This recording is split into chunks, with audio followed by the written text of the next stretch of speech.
Welcome to Digital Rights and Responsibilities, Learning Unit 5. Our learning outcomes today is Theme 1, the importance of rights and responsibilities. So we're going to define digital rights and responsibilities, explain personal rights and responsibilities, and in Theme 2, we're going to apply digital rights and responsibilities in education, business, and society. So we're going to explain digital rights and responsibilities that apply in the education, business, and society context, and then explain the consequences of not respecting these rights and responsibilities. Let's get started. So our introduction in our module manual is talking about, as citizens, we have rights within our country. So usually every country will have a constitution, which is going to make up a Bill of Rights.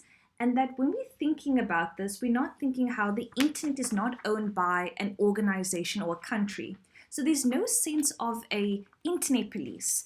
So most countries as well have, however, provided digital rights into their laws, such as the right to internet access. So you can read through Tim Berners-Lee in the model manual, that example, and his call for Magna Carta. Let's move on to the definition.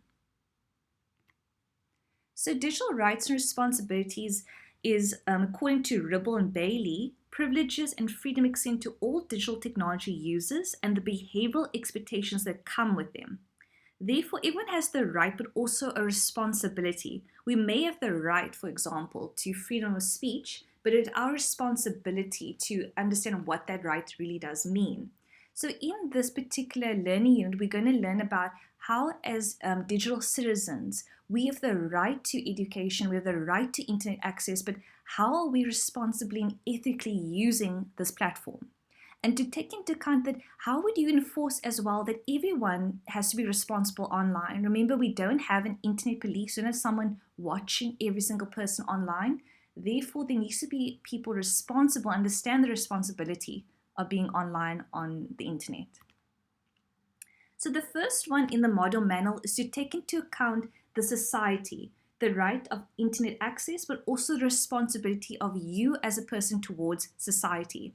So you should not do anything online that would harm the society.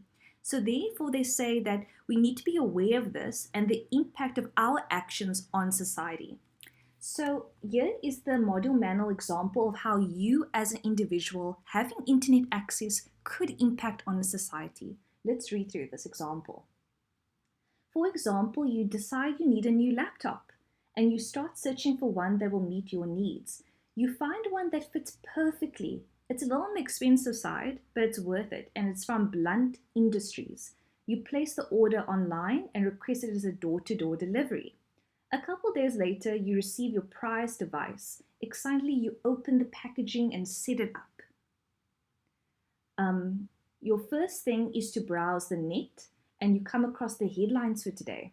The leading headline is that Blunt Industry has been using sweatshops in India, and a fire broke out in one of their factories and 50 kids died in it.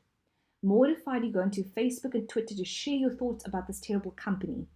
What you did not think about is that the computer you just paid so handsomely for was in fact promoting the company, contributing to the company's profits, and ultimately towards the abuse of those kids in India. Therefore, even though you were trying to actively try to sort of participate, involve yourself and correct maybe that like behavior there, you still bought the product from that company that had harmed other people in the process. And therefore you did play a role in that, in a sense.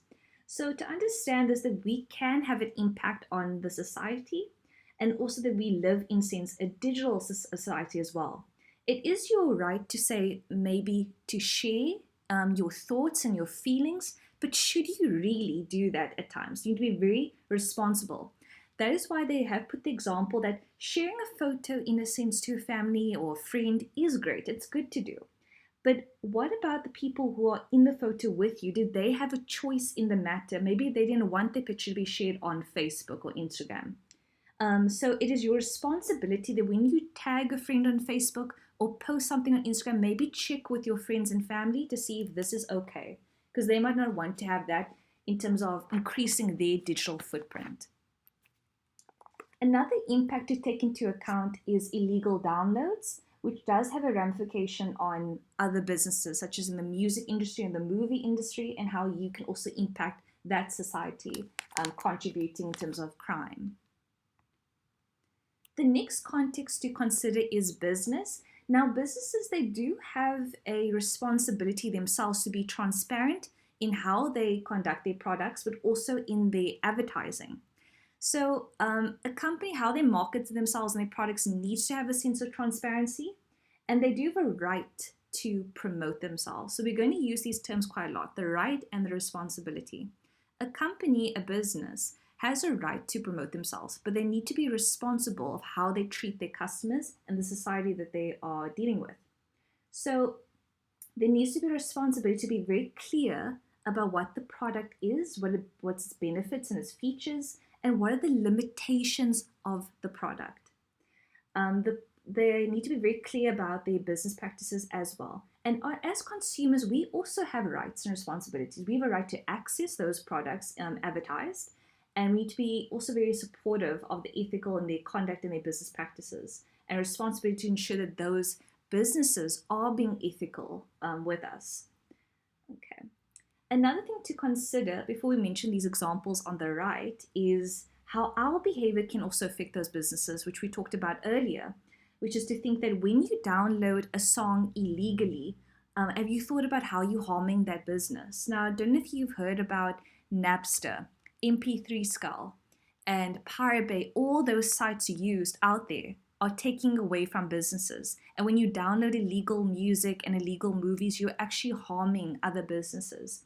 And that you're not being very responsible in that manner because you are impacting the business context. Now, on the right, our examples here are McDonald's. And this is the advert that they've put here, which is the little burger, the quite nice, juicy McDonald's, double burger they've put there. And that's the ad that they have shown us. Now, when the customer gets it, it might be this flat, sort of horrible looking burger, very, very squished like that. And it wasn't exactly what the customer was expecting. And I don't know how many times this has happened to you guys out there that you saw an ad and you're like, this is exactly what I need. This is what I want. And then when you get the product, it is not what was advertised. It was not how you thought it was going to come in, because you had intended that sort of what was being, at least what's been communicated to you. Therefore, could we say that businesses are not always necessarily transparent with their consumers about the product that they're receiving? So in this case, we could say that the McDonald's needs to portray a more realistic product and what exactly the product you would be buying there. Okay, the next one is education. We have a right to education, but a responsibility to use this information ethically and responsibly. So you would have learned about this quite a bit in your studies, is plagiarism. So we do have a right to access information online and see what is out there in the information fluency and search and solve our problems. But we need to take into account that a lot of information online does not belong to us. We need to credit the author and acknowledge that it's not coming from us. We may understand it, but it was not our ideas. It was not our research. And therefore, if you find something online that does contribute quite well to your assignments and your tests and assessments, that you need to in-text reference them and provide the reference list. So, another point to mention in this sense is a lot of internet users do not understand, like you, about plagiarism. And that actually is a very serious offense. Especially in law, a law student found guilty of plagiarism may find themselves disbarred or not being allowed to become a lawyer, journalist, and also authors found guilty may not only face financial costs, but also prison time. And students wishing to study further or any other institute may find they cannot do so if their academic records reflect a guilty status. In some cases, people have been stripped of their qualification.